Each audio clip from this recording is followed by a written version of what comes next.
अमल धवल गिरी के शिखरों पर बादल को घिरते देखा है।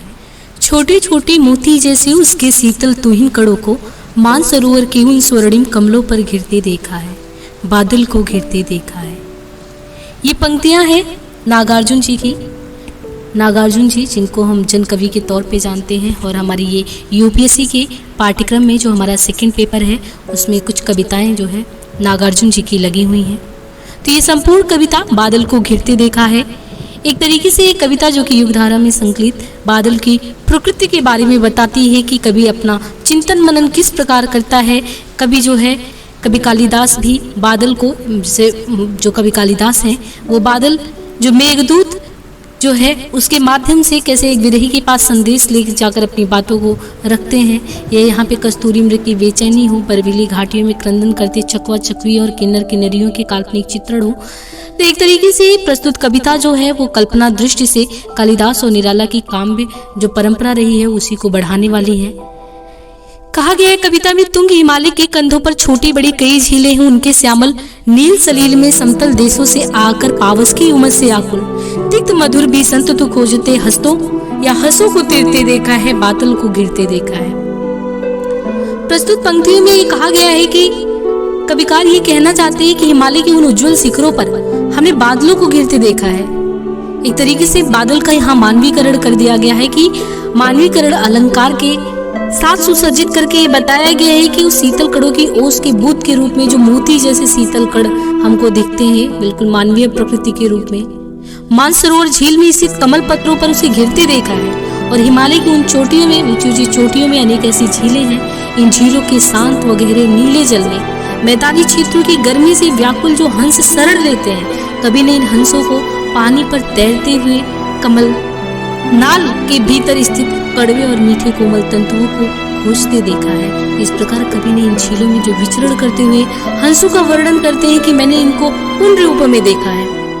अंत में आगे भी बात करते हैं कि ऋतु वसंत का सुप्रभात था, मंद मंद था अनिल बह रहा, बालारूढ़ की मृदु किरणें थी, अगल बगल स्वर्णाव शिखर थे, एक दूसरे से विरहित हो अलग अलग रहकर ही जिनको सारी रात बितानी होती, निशा काल से चिर अभिशापित बेबस उस चकवा चकई को। बंद हुआ क्रंदन फिर उनमें, उस महान सरोवर के तीरे सैवालों की हरी दरी पर प्रणय कलह छिड़ते देखा है, बादल को घिरते देखा है। यानी इस अंश में कवि ने वसंत ऋतु की मादकता और वो चकवा चकवी की जो मिलन तथा कस्तूरी मृग की व्याकुलता का स्वाभाविक वर्णन किया है। कवि ये कहते हैं कि देखो बसंत ऋतु की सुप्रभात में मंद मंद हवाएं बह रही हैं, प्रातः कालीन सूर्य की किरणें अपनी आभा चारों ओर फैला रही हैं, जिसे आसपास के शिखर स्वर्णिम से प्रतीत हो रहे थे।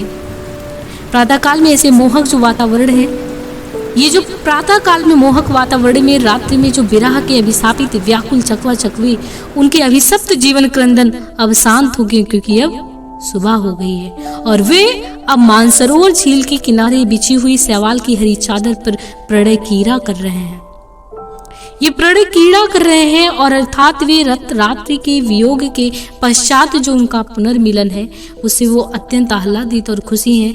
कवि ने इस प्रणय कीड़ा का एक सजीव वर्णन किया है कि किस प्रकार चकवा चकवी जो बंद हुआ क्रंदन फिर उनमें उस महान सरोवर के तीरे शैवालों की हरी दरी पर प्रणय कलह छिड़ते देखा है, वापस से वो कलह छिड़ते देखा है। कवि ने हिमालय की उन दुर्गम बर्फीली घाटियों में भी, यानी दुर्गम बर्फानी घाटी में 7 फुट ऊंचाई पर अलग नाभि से उठने वाले निज के ही उन्मादक परिमल के पीछे धावित होकर तरुण करवर मृग को अपने पर चढ़ते देखा है, बादल को घिरते देखा है। यानी बसंत ऋतु की मादकता व कस्तूरी मृग के स्वाभाविक वर्णन, वो मंद मंद हवाओं का चलना, चकवा चकवी, इनमें जिनमें अनुप्रास अलंकारों का अच्छा संयोजन है। कवि ने कहा है कि हमने तो हिमालय की उन दुर्गम बर्फीली घाटियों में भी जिनकी ऊंचाई सहस्त्रों फीट है, अपनी ही नाभि से जो उठने वाली सुगंधों को ढूंढते रहते हैं मृग, उनकी जो बेचैनी है मैंने तो उसको भी महसूस किया है। कहाँ गया धनपति कुबेर व कहाँ गई उसकी वह अलका नहीं ठिकाना, कालिदास के व्योम प्रवाही गंगा जल का ढूंढा बहुत परंतु लगा क्या, मेघदूत का पता कहीं पर, कौन बताए वह छाया में बरस पड़ा होगा ना वहीं पर, जाने दो वह कभी कल्पित था, मैंने तो भीषण जाड़ों में नवचुंबी गैलास शीर्ष पर महामेघ की झंझानिल से गरज गरज भिड़ते देखा है, बादल को गिरते देखा है। हर एक व्यक्ति की, हर एक कविकार की दृष्टि अलग होती है। नागार्जुन जी की पैनी दृष्टि इस पर भी जाती है कि वो कहते हैं कि वर्तमान में धनपति कुबेर व उसकी नगरी अलका का कोई पता ठिकाना नहीं है जो अभी तक मुझे ज्ञात था। जो अन्य कवियों के वर्णन में वो अलका नगरी, वो हिमालय का जो सौंदर्य का वर्णन था, चाहे वो कल्पना योग्य था, तो उनमें हमें ये पता ही नहीं है कि कालिदास द्वारा वर्णित व्योम प्रवाही गंगा जल वो तो कहीं दिखाई ही नहीं देता। बहुत तलाश करने पर भी मेघदूत का भी पता नहीं चलता। क्या पता वह छाया में यही कहीं पर बरस तो नहीं आया हो। छोड़ो, वह सब तो मात्र कवि की कल्पना थी। कवि आगे कहता है कि उन्होंने तो भीषण सर्दी में गगनचुंबी कैलाश पर्वत पर बादलों को तूफानी हवा से गरज गरज कर टकराते हुए देखा है। इस परिवेश में घिरते हुए बादलों को कवि ने स्वयं देखा है। तो एक तरीके से पुनरोक्ति अलंकार का प्रयोग भी किया गया है। साथ ही साथ कवि ने ये भी कह दिया है कि जो अन्य ने हिमालय देखा होगा, हम उनसे अलग देखे हैं। हमने हिमालय की अलग ही आक्रोश को देखा है, गरज गरज भिड़ते देखा है, बादल को घेरते देखा है। सतसत निर्झर निर्झरणी कल मुखरित देवदारू कानन में शोणित धवल भोज पत्रों से छाई हुई कुटी के भीतर रंग बिरंगे और सुगंधित फूलों से कुंतल को साजे इंद्रनील की माला डाले शंख सरी के सुघड़ गलों में, कानों में कोले लटकाए सतदल लाल कमल वेड़ी में, रजत रंजित मणि खंचित कला में पान पात्र द्रच्छा सो पूरित रखे सामने अपने अपने लोहित चंदन की त्रिपटी पर नरम निदाग बाल कस्तूरी मृग छालों पर पलथे मारे, मदिरा रूढ़ आंखों वाले उन उन्मत्त किन्नर किन्नरियों की मृदुल मनोरम उंगलियों को वंशी पर फिरते देखा है। मैंने तो बादल को घेरते देखा है। यानी कभी ये कह रहा है कि उस पर्वतीय प्रदेश में बहने वाले सैकड़ों झरने अपने जल प्रवाह से देवदार के वनों में कलकल जो ध्वनि कर रहे हैं, एक नाद गुंजानमय स्थिति है। वही देवदार के वृक्षों के नीचे लाल और सफेद भोजपत्रों से निर्मित कुटिया के अंदर रंग बिरंगे फूलों से केसों को सजाकर, जो इंद्रमणियों के हार पहने हुए, कानों में नील कमल और बेड़ी में लाल कमल लटकाकर लाल चंदन के तिपाई पर चांदी से बने और मड़ियों से जड़े हुए मदिरा पात्रों की अंगूरी शराब सामने भरकर, मुलायम मुलायम बेदाग छोटे कस्तूरी हिरणों की छाल पर मैंने पालथी मार कर बैठे हुए, मदिरा पान की काढ़ वो लाल लाल मदमस्त आंखें उन किन्नर किन्नरियों की बांसुरी पर अपनी कोमल व मनोहर जो उंगलियां हैं उनको फेरते हुए देखा है। मैंने तो सच में बादल को घिरते हुए देखा है। इस तरीके से कवि ने हिमाचल की उस उन्नत घाटी, देवदार के वन हो, किन्नर किन्नरियों की जो दंत कथाएं हो, चकवा चकवी की वो प्रेम कहानी हो, इन सब की अनुपम छटा को अपने शब्द जाल से इस प्रकार बांधा है कि एक तरीके से, क्योंकि जहां तक हम मेघदूत पढ़ते हैं कवि कालिदास का, उसमें प्रसिद्ध मेघदूत संस्कृत के महाकवि कालिदास का प्रसिद्ध खंडकाव्य है, जिसके नायक यक्ष और नायिका जो है यक्षिणी, वो सांप के कारण अलग रहने को बाध्य हो जाते हैं। तो फिर वही होता है कि यक्ष जो मेघ को दूत बनाकर यक्षिणी के लिए संदेश भेजता है। इस काव्य में प्रकृति का मनोरम चित्रण हुआ है। तो एक तौर पे देखा जाए तो नागार्जुन जी को हम जनकवि के तौर पे जानते हैं। जनकवि वही जो विशिष्ट वर्गों के मनोरंजन के लिए ही सिर्फ कविता की रचना नहीं करता है, बल्कि जन जीवन के प्रश्नों और समस्याओं को अपनी विषय वस्तु बनाता है और हमारे समक्ष रखता है। वही कवि जो है किस प्रकार अपने काव्य में एक तरीके से देखा जाए तो प्रकृतिवादी मानसिकता जो उनकी है, अभिजात सौंदर्य के साथ नहीं बल्कि सामान्य जो जनजीवन है, कैसे कि कई दिनों तक लगी भीतर पर छिपकलियों की गश्त, कई दिनों तक चूहों की भी हालत रही शिकस्त। वही कवि जो अकाल और उसके बाद की कविता लिखता है, द्रवित कर देने वाली हरिजन गाथा कविता लिखता है, वही प्रकृति का इतना सूक्ष्मांकन करने वाला कवि। तो एक तरीके से जब नागार्जुन जी ने बादल को गिरते देखा में प्रकृति का सजीव जीवंत चित्रण इस प्रकार किया, तो हिंदी के समीक्षकों में भी एक कौतूहल ये हो गया कि ये कहीं ना कहीं बादल का घिरना एक सामाजिक क्रांति का सूचक तो नहीं है। सारी कविता पर लग रहा था इस तरीके से कि ये जो है एक समाजवादी क्रांति का ही परिचायक है। लेकिन जब समय के साथ लोगों में वाद विवाद हुआ, चीजें आगे बढ़ी, तो ये पता चला कि नहीं, ये प्रगतिवादी सोच को, प्रगतिवादी नजरियों को, प्रगतिवादी चेतना को तो लेके चलने वाले कवि है ही।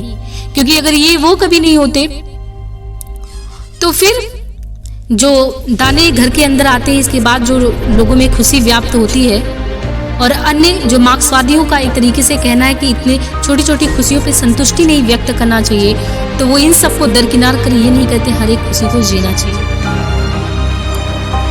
तो ये जो उनका बादल का घिरना देखना था, उन्होंने कहा हमने, चाहे वो 1936 के दौर में निराला जी की राम की शक्ति पूजा में महापास व कैलाश पर्वत पर शिव पार्वती का अंकन हो, या जयशंकर प्रसाद जी की कामायनी में कैलाश पर्वत पर शिव के निवास की मनोरम कल्पना की बात हो, मैं उन सभी को ध्यान में रखता हूँ तो मुझे जो कल्पनावादी मानसिकता नजर आती है, जिस प्रकार वहाँ वर्णन मिलता है, मैं तो सच में ये प्रमाणिक तौर पे ये जानना चाहता हूँ कि वो सब तो हिमालय से जुड़े सब मिथक थे, क्योंकि हिमालय को तो मैं कुछ और ही रूप में देख कर आ रहा हूँ। तो ये उनके एक तरीके से अनुभव जो था, खुद का अनुभव, उसमें उन्होंने यथार्थता के साथ इस चीज का उद्घाटन किया है। और उन्होंने ये भी कहा है कि कभी कभी जब प्रकृति का भी अगर देखा जाए, जो सच है सच को हमें स्वीकार करना चाहिए, अगर जो सुंदर नहीं है सुंदर नहीं भी कह सकते हैं, लेकिन हमेशा एक कवि को अंधेरे का भी देखने का आदि नहीं, जहाँ सौंदर्य दिखता है जिन रूप में दिखता है, इसमें ये नहीं हो कि काल्पनिक या मिथ की आवरण से कर दिया जाए, ढक दिया जाए चीजों को। अमल धवल गिरी के शिखरों पर बादल को घिरते देखा है, यानी जो मैंने आंखों से देखा है, मैंने वही अनुभव किया, वही सौंदर्य आपके सामने रखा है। तो एक तरीके से सौंदर्य की अनुभाविकता के प्रति नागार्जुन जी का आग्रह ही है कि वे न केवल सहज सौंदर्य का अंकन करते, बल्कि उसके साथ जो जुड़ी कल्पनाएं व मिथक है उसके खंडन से भी चूके नहीं, कि आपने देखो किन रूपों में देखा है और मैंने किन रूपों में वहां पे देखा है। इसी प्रकार वो इस पर भी कह देते कि कहाँ गया धनपति कुबेर व कहाँ गई उसकी वह अलका, नहीं ठिकाना कालिदास के व्योम प्रवाही गंगा जल का। ये रोमानियन जो था नागार्जुन जी छायावाद के जो काल्पनिक को कभी जो रोमानी दृष्टिकोण था उसका विरोध करते हुए कि वो हिमालय की मिथकीय तत्वों को मैं तोड़ रहा हूँ, मुझे तो ना कुबेर दिखा, ना अलकापुरी, ना भागीरथी, कैलाश पर्वत, सब अप्रामाणिक सिद्ध मेरे समक्ष होते हैं। जो हो एक तरीके से तो वो वस्तुनिष्ठ धारणा, यानी कविता का भी एक जो होना चाहिए हर एक चीज का आत्मनिष्ठ नहीं, बल्कि जो विषय वस्तु जो रखी गई है सामने आपकी, वो जो भी है वो सत्य का उद्घाटन है, साथ ही साथ वस्तुनिष्ठ धारणा की स्थापना, आत्मनिष्ठता नहीं। आचार्य शुक्ल जी ने कविता क्या है अपनी कविता के जो शीर्षक में एक तरीके से कविता क्या, उनके निबंध में कविता का क्या मतलब होना चाहिए, कविता जनमानस के लिए होना चाहिए, कविता एक तरीके से लोगों को कुछ सीख दे सके इसके लिए होना चाहिए। तो कविता क्या में है सौंदर्य को आत्मनिष्ठ माना है। हालांकि उन्होंने ये भी कहा है कि सौंदर्य में सिर्फ और सिर्फ आत्मनिष्ठता या वस्तुनिष्ठता में कोई भेद नहीं है। यहाँ कविता बेहद वस्तुपरक कथनों के माध्यम से सौंदर्यांकन देखने को मिलता है कि वसंत ऋतु का वर्णन, वो हवाओं का बहना, बालारूढ़ की मृदु किरणें थी, अगल बगल स्वर्णाभ शिखर थे।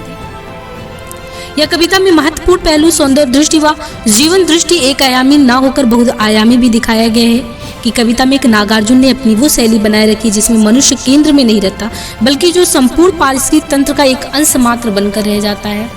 जिस तरीके से हमने अकाल और उसके बाद कविता में देखा था कि किस प्रकार प्रकृति का एक अच्छा संयोजन करके कि प्रकृति आपके साथ, आपके आसपास के वातावरण भी आपके दुख में कैसे साझेदार बनते हैं, उनके माध्यम से सामान्य जनमानस के दुख को हमारे समक्ष रख दिया था।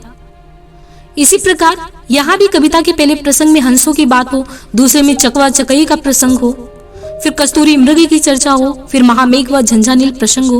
मतलब केवल अंत में किन्नर किन्नरियों के रूप में मानव का जिक्र हुआ है, बाकी चकवा चकई के माध्यम से, हंसों की मातों से जो उनको कहना था। नागार्जुन जी की प्रकृति सुख दुख सौंदर्य कुरूपता अपने दोनों ही रूपों में मनुष्य के साथ निरंतर संबंध जोड़े होती। ये नहीं है कि सिर्फ और सिर्फ प्रकृति उद्दीपन हेतु आती है, रोमानियत पैदा करने आती है। तो अकाल और उसके बाद में भी बादल को घिरते देखा है।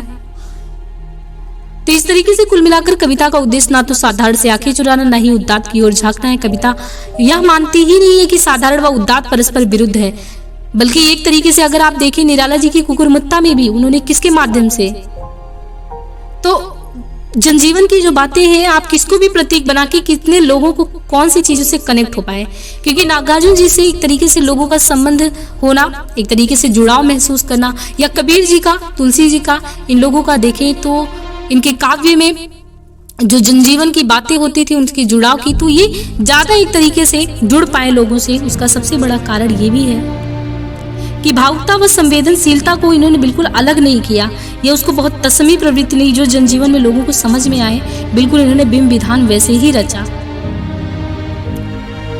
और कुछ बिल्कुल यही चीज नागार्जुन जी के साथ है, जिसलिए वो जन कवि बिल्कुल सफल रहे हैं। एक तरीके से तमाम कवियों में अगर देखा जाए तो जन कवि के तौर पे जिन्होंने नागार्जुन जी ने जिस तरीके से सभी पक्षों को समझाया और हमारे समक्ष रखा है,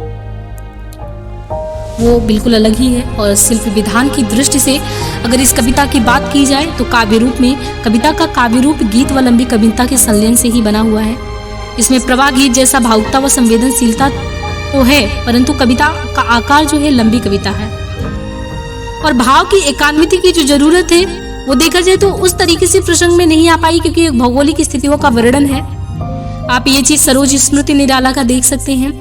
उनके द्वारा भी जब लगातार भाव जो असंतुलित स्थिति में होते हैं, भाव का उद्गार होता रहता है कवि के द्वारा, तो वो परिपाटी वो सुसज्जित ढंग से उस चीज को नहीं प्रस्तुत कर पाते, अपनी बातों को रखते हैं। सरोज स्मृति में भी रचना विधान में गीतों की श्रृंखला महसूस होती है बिल्कुल इसी प्रकार कि चीजें जब भाव विस्फोटक होती हैं, भावनाएं बिल्कुल प्रबल वेग से निकलती रहती हैं, बहती रहती हैं, तो उसको समेटना बहुत ही दुष्कर हो जाता है। तो एक तरीके से काव्य रूप में एक लंबी कविता और कविता सा उद्देश्य जो अपनी बातों को कहना चाहती है वो कहने में सक्षम है। भाषा प्रायः तत्समी है, क्योंकि हिमालय की विराट व उदात्त सौंदर्य के प्रभाव को दिखाने के लिए तत्समी भाषा काफी सहायक हो सकती थी, उसका ही प्रयोग हुआ है। चाहे मृग छाला पर पलती मारे मधुराढ़ आंखों वाले उन्मत्त किन्नर किन्नरियों की मृदुल मनोहर उंगलियों को वंशी पर फिरते देखा है। बिंब योजना अगर देखा जाए तो पूरी कविता बिंबात्मक प्रधान बन पड़ी है। यूं लगता है कि कविता बिंबों की ही श्रृंखला है कि मैंने तो भीषण जाड़ों में नभ चुंडी कैलाश शीर्ष पर महावेग को झंझाने से गरज गरज बढ़ते देखा है। तो आपको बिल्कुल विराट हो बिंब हो कोमल बिंब प्रतीक वो समझ में आएगा। वो अच्छा मानसरोवर के स्वर्णिम कमलों पर गिरते देखा है, वो शीतल वो तुहिन कण, वो छोटे छोटे मोती जैसे कण। तो बिंबात्मकता भी कोमलता, सहजता, सरलता, स्वाभाविकता को बताती प्रस्तुत हुई है। और प्रतीक और अप्रस्तुत और अप्रस्तुत योजना अगर देखें तो प्रतीक अनुपस्थित है, क्योंकि कविता का उद्देश्य वस्तुगत सौंदर्य का सीधे सीधे अंकन करना है। कविता में अप्रस्तुत योजना भी प्रायः नहीं है। इंद्रनील की माला डाले शंख सरीखे सुघड़ गलों में छोटे छोटे मोती जैसे उसके शीतल तुहिन कड़ों को। तो ज्ञातव्य कि कुछ प्रगतिवादी समीक्षक ने इस कविता की व्याख्या भी मार्क्सवाद की क्रांति प्रतीकों के माध्यम से करने का प्रयास किया है कि इनके अनुसार बादल क्रांति का बादल है, झंझालिंद और महामेघ भिड़ना वर्ग संघर्ष का प्रतीक है, कस्तूरी मृग हताशा मजदूर वर्ग का आत्मनिर्वासन या अलगाव है। किंतु इस व्याख्या को अधिक महत्व नहीं दिया जाता। इन सब संदर्भों में इसको नहीं लिया गया है, नागार्जुन जी ने साफ ही कहा है। और एक तरीके से पूरी कविता छंदबद्ध है, उसमें 14 से 16 मात्राओं के चरणों का प्रयोग भी हुआ है। बादल को घिरते देखा है, टेक का प्रयोग करने के कारण कविता का विधान गीतात्मक भी है। और एक बात ये भी है कि ये जो जितनी भी कविताएं हमारे पाठ्यक्रम में लगी हैं, आप देखेंगे कि इनमें ज़्यादातर ये होता है कि व्याख्यात्मक प्रश्न आते हैं। इनमें आपको कुछ पंक्तियाँ दे दी जाएंगी, उनका सावर्णन विस्तार करना होगा आपको। एक तरीके से प्रसंग व्याख्या विशेष के तौर पर उसका आंसर राइटिंग इस प्रकार करना होगा। तो अगर कविता को एक दो बार पढ़ेंगे और अपनी शैली में उसको अच्छे से समझ पाएंगे, क्योंकि ऐसा नहीं है बहुत ही क्लिष्ट है। अब हरिजन गाथा कविता हो, अगर बहुत ही मार्मिक ढंग से अगर आप उसको बहुत ध्यान से सुनेंगे, उसको महसूस कर पाएंगे, उनकी पंक्तियों को तो पहचानने में समस्या नहीं आएगी। कुछ इसी प्रकार है अकाल, और उसके बाद बिल्कुल सहज सरल है, समझने में कोई दिक्कत नहीं होगी। और आज ये बादल को गिरते देखा है, तो नागार्जुन जी की ये जो कविताएं हैं वो मैंने करा दी हैं। और किस प्रकार प्रश्न वगैरह कैसे कैसे आते हैं उन पे चर्चा करेंगे। सिलेबस को धीरे धीरे करके समेटना है चीज़ों को। बाकी जो भी हो आपने जो है कमेंट बॉक्स में ज़रूर पिन करें, ज़्यादा से ज़्यादा पार्टिसिपेट करें इन चीज़ों में। टेलीग्राम से भी जुड़ जाएं और फिर कन्वर्सेशन वे भी हम लोग बातचीत करते रहेंगे। पहला ये है कि हाँ, आपका जितना पाठ्यक्रम है एक बार देखा जाए उसको क्या क्या है, क्योंकि हमें ये जैसे ही हमारे समक्ष प्रश्न आए तो ये तो पता चलेगा हाँ ये प्रश्न अकाल और उसके बाद का है, या ये राम की शक्ति पूजा का है, या एक कुकुरमुत्ता का है, या सरोज स्मृति, मतलब जो भी हो पाठ्यक्रम में, तो एक बार देखने से ये तो एहसास हो कि हाँ ये है। दूसरी चीज़ पाठ्यक्रम आपको क्लियर हो जाए कि ये हमारे पाठ्यक्रम में है। अभी एक चीज़ ये है कि जैसे नागार्जुन जी पे, स्वयं नागार्जुन जी पे भी इंडिपेंडेंट क्वेश्चन आ सकता है, और जितनी अच्छी उनकी जानकारी रहेगी तो हम इन चीज़ों को और अच्छे से एक्सप्लेन कर पाएंगे। तो होपफुली ऐसे हमें 1-2 घंटे के ऐसे वीडियो जो रचनाकार हैं उन पे अच्छे से देखना होगा। और एक चीज़ और भी है, यहाँ पे क्लासेज नेट JRF हिंदी का भी चलाया जाएगा। तो नेट JRF हिंदी के क्लास में आप देखेंगे तो देखिए, हिंदी अगर आपने ऑप्शनल लिया है तो उतना तो है ही पाठ्यक्रम में, बट स्वाभाविक सी बात है जो नेट JRF की हिंदी का पैटर्न है उसमें तो सब कुछ है, मतलब कुछ भी छूटा नहीं है। तो अगर आप थोड़ी चीज़ें एक्स्ट्रा भी जानेंगे तो बिल्कुल गलत नहीं होगा, क्योंकि हमारे पाठ्यक्रम में स्त्री विमर्श वगैरह के मुद्दों को उन तरीके से समेटा नहीं गया है, या और भी बहुत सारे मुद्दे हैं। तो अगर आप लगातार वीडियो से जितने भी बन रहे हैं उनसे कॉन्टेक्ट में रहेंगे तो हिंदी आपको सहज लगने लगेगा। ऐसा नहीं है अगर आपने पहले नहीं पढ़ा। आज के लिए इतना ही, और अपनी जो प्रतिक्रिया उसे ज़रूर अवगत कराएं, क्योंकि ये कहीं ना कहीं विश्वास जगाता है। आज के लिए इतना ही, धन्यवाद।